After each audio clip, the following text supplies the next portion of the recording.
মাছের রেসিপি একবার এইভাবে বানিয়ে দেখুন, জিভে লেগে থাকবে। মাছের রেসিপি একবার এইভাবে তৈরি করলে বারবার তৈরি করবেন। নমস্কার বন্ধুরা, অমৃতাঞ্জলি কুকিং চ্যানেলে সবাইকে স্বাগত জানিয়ে আবারও চলে এসেছি।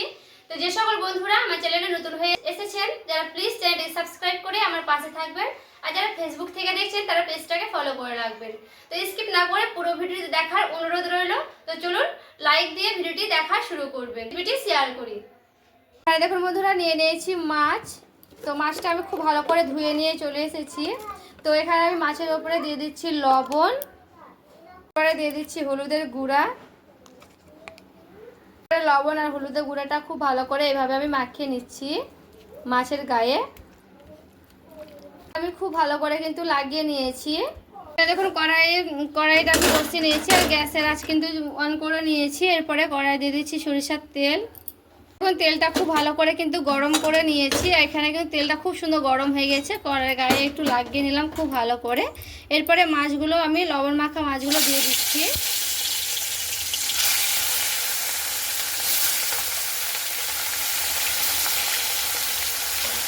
এখানে আমি মাছটা খুব ভালো করে কিন্তু ভেজে নেব।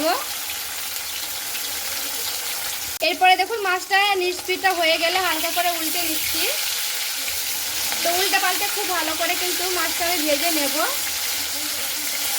তো এই পিঠটা খুব ভালো করে কিন্তু আমি মাছটাকে ভেজে নেব। আর এখানে দেখুন মাছটা আমার এইভাবে উল্টে নিচ্ছি আরও একটা পিঠ। তো দুই পিঠ কিন্তু গ্যাসের আঁচ বাড়িয়ে বাড়িয়ে খুব ভালো করে আমি এইভাবে ভেজে নিচ্ছি মাছগুলোকে। এখানে আমি খুব কড়া করে কিন্তু মাছগুলো ভেজে নেব। আমার মাছগুলো খুব ভালো করে কিন্তু ভাজানো হয়ে গেছে। এরপরে আমি উঠিয়ে নিচ্ছি। তো দেখুন মাছগুলো কিন্তু খুব ভালো করে আমার উঠানো হয়ে গেছে। যে বাকি মাছগুলো আছে ওই বাকি মাছগুলো কিন্তু সেমভাবে আমি ভেজে নেব। তারপরে ফিরে আসছি। এরপরে দেখুন মাছ দুটো খুব ভালো করে ভাজানো হয়ে গেছে। মাছগুলো কিন্তু আমি উঠিয়ে নিলাম। আর এখানে দেখুন বন্ধুরা, নিয়ে নিয়েছি কচুটা আমি খুব ভালো করে ছিলে কেটে নিয়েছি। তো এইভাবে দু পিস করে কেটেছি।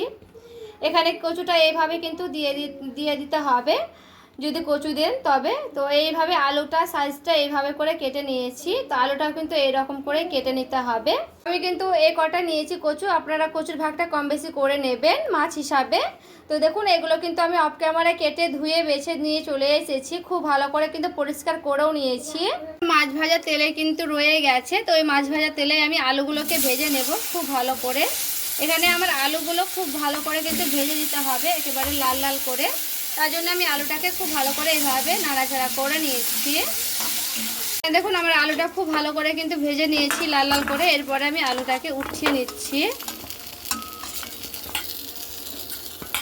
যে কচুটা নিয়েছিলাম সেই কচুটাও ভেজে নেব। তো কচুটা ওখানে আমি লাল লাল করে কিন্তু ভেজে নেব।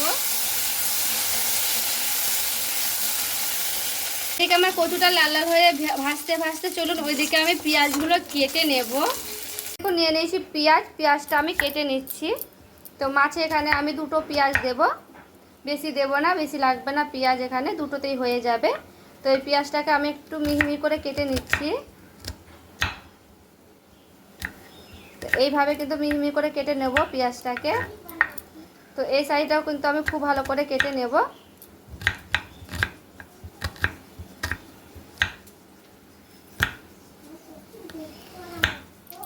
আমার দুটো পেঁয়াজ কিন্তু খুব ভালো করে কাটানো হয়ে গেছে। তো দেখুন পেঁয়াজটাকে আমি কিন্তু খুব মিহি করে কেটে নিয়েছি। তো এই পেঁয়াজটা আমি একটা বাটিতে ঢেলে নিচ্ছি। কচুগুলো খুব ভালো করে কিন্তু লাল লাল করে ভেজে নিয়েছি। এরপরে কিন্তু উঠিয়েও নিলাম কচু আর আলুরগুলো। কড়াই দিয়ে দিতে হবে সরিষার তেল, দিয়ে দিচ্ছি গোটা সাদা জিরে, এখন দিয়েছি শুকনো লঙ্কাটাকে আমি ভেঙে দিচ্ছি, দিয়ে দিলাম। এরপরে তেলটা কিন্তু প্রচুর পরিমাণে গরম হয়ে গেছে। এরপরে দিয়ে দিতে হবে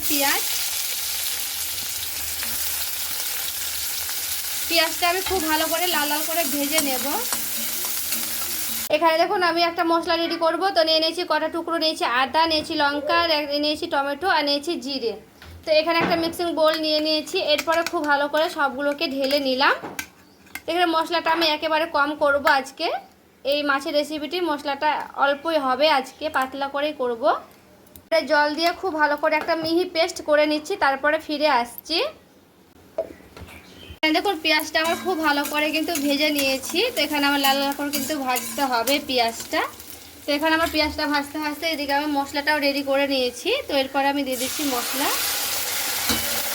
এরপরে মশলাটা খুব ভালো করে এভাবে আমি নাড়াচাড়া করে নিচ্ছি। এখানে দেখুন দিয়ে দিচ্ছি পরিমাণ মতো লবণ, দিয়ে দিচ্ছি হলুদের গুঁড়া। লবণ আর হলুদের গুঁড়াটা দিয়ে খুব ভালো করে এভাবে আমি নাড়াচাড়া করে নিচ্ছি। এখানে আমার মশলাটা খুব ভালো করে আমি কষিয়ে নেব, যেন কাঁচা গন্ধ না থাকে, এইভাবে কিন্তু কষিয়ে নিতে হবে। তো মশলাটা আমি খুব সুন্দর করে কিন্তু কষিয়ে নিচ্ছি। এখানে দেখুন মশলাটা আমার খুব ভালো করে কিন্তু কষানো হয়ে গেছে। পুরোপুরিভাবে মশলাটা কষানো হয়ে গেলে দিয়ে দিতে হবে সেই ভেজে রাখা আলু আর কচুগুলো। এরপরে আলু আর কচুটার সঙ্গে খুব ভালো করে এভাবে আমি নাড়াচাড়া করে নিচ্ছি। দেখুন খুব ভালো করে কিন্তু আলু আর কচুটা দিয়েও খুব ভালো করে কষিয়ে নিতে হবে। আর দেখুন আমি কিভাবে কষাচ্ছি। আমার খুব ভালো করে কিন্তু কষানো হয়ে গেছে। এখানে দিয়ে দিতে হবে জল।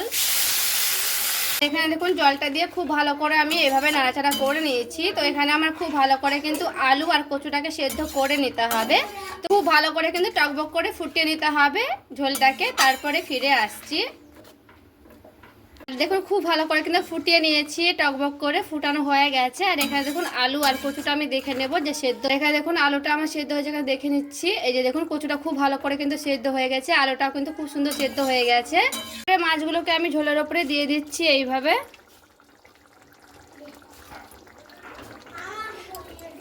মাছটা দিয়ে হালকা করে এইভাবে খুব ভালো করে নাড়াচাড়া করে নেব। তো এইভাবে মাছটা দিয়ে ঝোলের সঙ্গে পুরো 1 মিনিটের মতো একটু ফুটিয়ে নেব।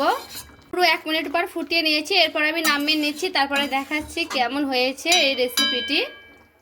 আর এই যে দেখুন বন্ধুরা মাছের রেসিপিটি রেডি করে নিয়ে চলে এসেছি। আর কালারটা দেখুন কি সুন্দর এসেছে বন্ধুরা। আর খেতেও কিন্তু দারুণ হয়। কচু আর আলু দিয়ে এই মাছের রেসিপিটি দুর্দান্ত হয়। তো বন্ধুরা এভাবে একবার হলো মাছের রেসিপি ট্রাই করে দেখতে পারেন, খেতে দুর্দান্ত টেস্টি হয়েছে।